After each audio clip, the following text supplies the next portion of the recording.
Bismillah ar-Rahman ar-Rahim, wassalatu wassalamu ala ashraf al-mursalin. Chers étudiants, nous allons voir maintenant notre première application avec le règlement RPA 2024.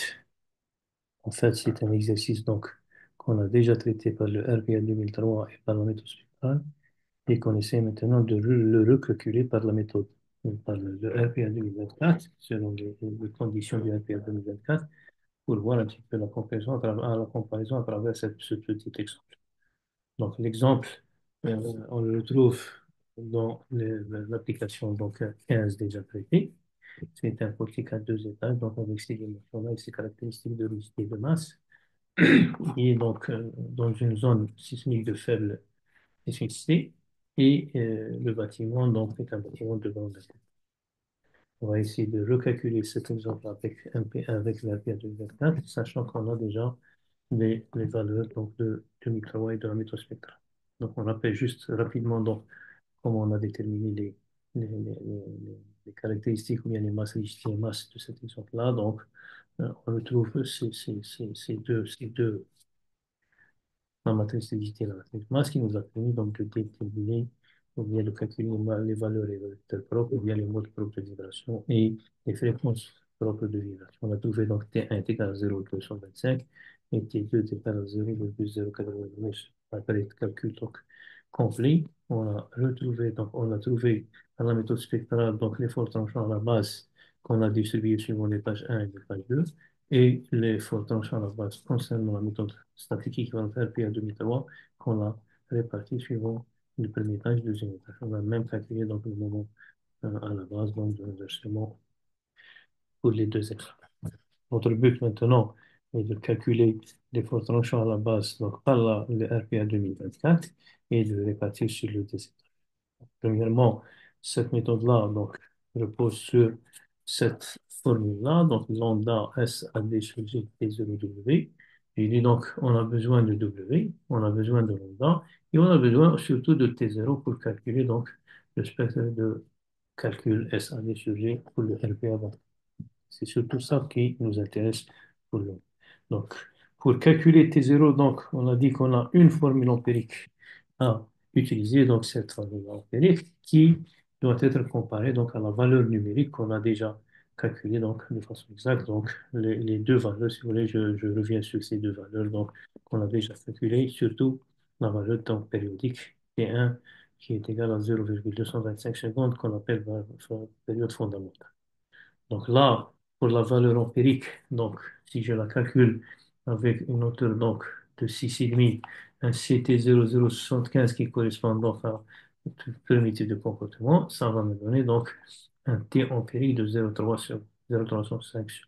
D'accord? Que je vais le comparer, donc 30% du plus que le T empirique, je vais la comparer avec la valeur calculée 0,225. Donc là, je reprends mon petit tableau donc, et je vais voir donc est-ce que 1,3 fois T empirique, donc c'est 0,3965, elle reste supérieure à 0,225, donc je vais prendre la plus petite puisque je suis dans la première condition. T calculé est inférieur à 0,3 T empirique. Donc, je prends le T calculé qui est de 0,225 secondes que je vais utiliser donc, dans ce graphe-là pour déterminer donc SAD sur J. Ce T0, donc, bien sûr, va être utilisé. Avant cela, donc, je vais retrouver donc, à partir de mon type de site, donc S2, je vais retrouver donc mes valeurs de coefficient de site et surtout les valeurs T1, T2, T3 qui me permettent de positionner ma valeur de T0 par rapport au spectre. Voilà. Donc, une fois que j'ai T0, T1, pardon, T1, T2, T3, je vais le comparer par rapport à T0. D'accord? 0,225. Donc, alors, je profite de ceci pour calculer d'abord mon coefficient donc, de correction. Si T0 est inférieur à T2 et en même temps le bâtiment a plus de deux niveaux, donc je suis dans une correction de 85%, sinon c'est pas de correction, donc P1. D'accord. T2, donc c'est 0,3, multiplié par 2, c'est 0,6, donc 0,225 elle reste quand même inférieure à 0,6. Par contre, donc, j'ai exactement deux niveaux, alors que la condition dit plus de deux niveaux. Donc, ce qui veut dire que je suis à autrement, donc lambda est égal à 1. D'accord.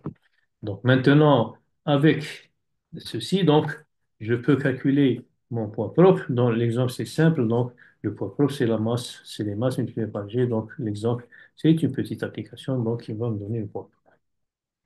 Alors là, avec ces valeurs-là, donc de T1, T2, T3, je vais positionner mon T0, d'accord, par rapport à T1, T2 et T3. Et je vois donc que 0,225 est compris entre 0,05 qui est T1 et 0,3 qui est T2. Donc je suis dans cet exemple-là, dans ce cas-là, donc c'est ce cas-là donc, qui va être utilisé, c'est-à-dire c'est cette équation-là qui va être utilisée pour calculer SAD sur. J'ai besoin de A, j'ai besoin de I. S, je l'ai déjà défini. J'ai besoin de QF et j'ai besoin de R pour calculer SAB sur J. D'accord. Maintenant, pour A, c'est simple. C'est en fonction de la zone sismique. Donc, c'est zone sismique 1. Donc, A, c'est 0,07. Pour le coefficient d'importance, c'est en fonction du groupe du bâtiment. Donc, c'est 1B parce que c'est de grande importance. Donc, I est égal à 1,2. D'accord? Pour le système donc, de contrepointement, j'ai un système en ossature, donc R est égal à 5,5 de catégorie A. D'accord? Et la catégorie A, qu'est-ce qu'elle dit? Elle dit régularité en plan, régularité en élévation, condition minimale sur le nombre d'étages où la structure doit comporter au moins deux niveaux, et condition minimale sur les travées, au moins trois travées.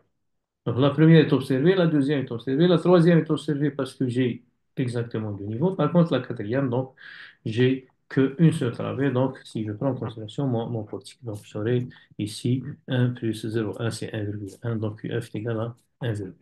Donc avec QF, avec I, avec A et avec S, et R, je peux calculer maintenant SA sur SAD sur J. D'accord? SAD sur J, donc, va être égal à 0,0545. Si je multiplie par lambda qui est égal à 1 et par W qui est égal à 1962, je trouve l'effort tranchant à la base 107,125 kN. Cet effort tranchant à la base est réparti selon la hauteur, donc selon cette formule-là. D'accord? T étant inférieur à 0,7, donc la force au sommet est nulle. Et je reprends donc cette répartition donc, suivant les deux dérives. Sachant que H, ce sont les valeurs des élévations à partir de la base. Donc pour le premier niveau, c'est 3,5. Pour le deuxième niveau, c'est 3 plus 3,5, c'est 6. D'accord? Alors, je vais donc les répartir de la même façon que j'ai l'habitude de le faire avec le RPA 2003. J'obtiens suivant le niveau 1, 47,8, niveau 2, donc 59,261. D'accord? Donc, en récapitulant tout ça sur un tableau, je peux dire que là, c'est les valeurs que j'ai déjà obtenues dans l'application 5, 15 par exemple. Et là, donc, c'est mes nouvelles valeurs, donc, concernant l'effort tranchant à la base, donc celui-là, les efforts donc, au sommet des étages, et puis le moment de flexion, si vous voulez, par rapport à l'autre. Donc, on remarque d'abord que le RPA, que ce soit 2003 ou bien 2024, est toujours inférieur aux valeurs donc, de la méthode spectrale. C'est normal, donc, parce que en RPA, on utilise un seul mode de vibration, alors que la méthode spectrale, on utilise peut-être tous les modes de vibration. La différence, comme j'ai dit, est une différence qui est prise en considération dans les dispositions constructives. Par contre, pour cet exemple-là, uniquement pour cet exemple-là, donc, on voit que RPA 2024 donne des valeurs inférieures au RPA 2030.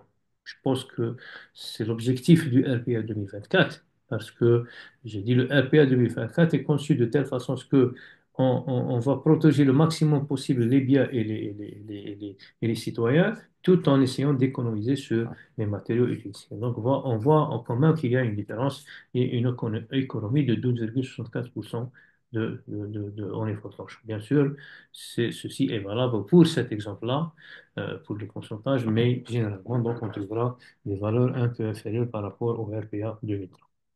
Voilà, donc c'est un petit exemple qui va illustrer l'utilisation des RPA 2024. Je vous remercie de votre attention.